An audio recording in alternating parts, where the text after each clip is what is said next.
Let's have a quick chat about intersectional imperialism. A video was going viral yesterday on Twitter of a bunch of women IDF soldiers. And a bunch of Americans, a bunch of liberal Americans were like, yes, queening it. So many of the comments and the reposts were what you'd expect from libs. Some, though, were like, why don't we have that type of equality in the American military?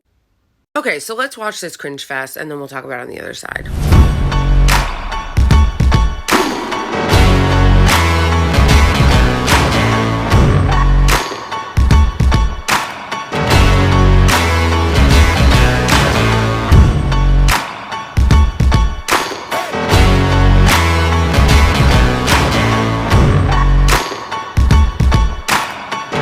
That is what we call propaganda. And some of the same people that think that they're really critical when they're looking at American politics or foreign policy are some of the same people that are like, this is amazing. Some people even on the left being like, I don't really agree with what's happening, but like those women are badass. The US government, the military-industrial complex, has always relied on whatever the ideological leanings are of the population to justify and rally people around interventionism. It's no accident that you see the CIA, the FBI, Department of Homeland Security, using intersectionality, woke, whatever the fuck you want to call it, as a recruiting tool, as a way to get Americans on board with whatever the fuck interventionism they're doing abroad. It's Lloyd Austin, the defense secretary, saying that we will do everything we can to support Israel. It's Janet Yellen saying that of course we can afford 2 wars. You can't afford to send your kids to daycare and you can't afford your health care, but shut up, poor. We gotta send our money to Israel and Ukraine. It's Rachel Levine speaking at the Israeli embassy on transgender rights, lauding Israel for how great they are when it comes to LGBTQ pride because Israel is just so progressive. We're not gonna talk about the Palestinians, though. Okay.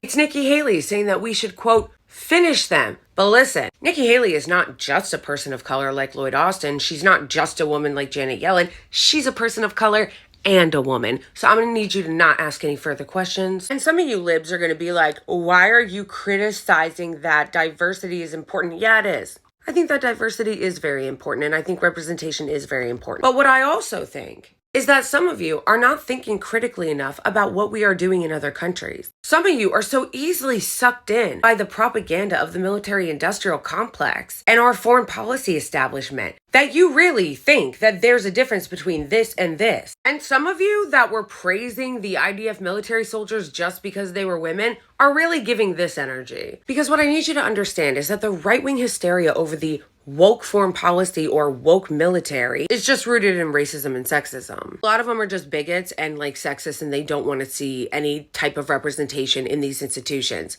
But we're not talking about the right now. We're talking about the left. A reason why they are doing this a lot of the time is not because they actually give a shit about diversity. It's because they know and they understand that there is a large majority of the citizenry here that is more liberal. And they are rebranding themselves so that they can make themselves more palatable and more accepted among liberals and just liberal-leaning people. So whether it's NATO, DOD, the CIA, the FBI, State Department, or any of our other defense agencies, we are living in late-stage capitalism. And in this country, we're living in a late-stage empire. They are counting on you to think that just putting diverse genders and faces in high places will make it so that you will go along with any of the foreign policy that we carry out, including an ethnic cleansing in Gaza, because they don't want you to focus on that. They don't want you to focus on the genocide in Gaza, because after all, this is an intersectional genocide.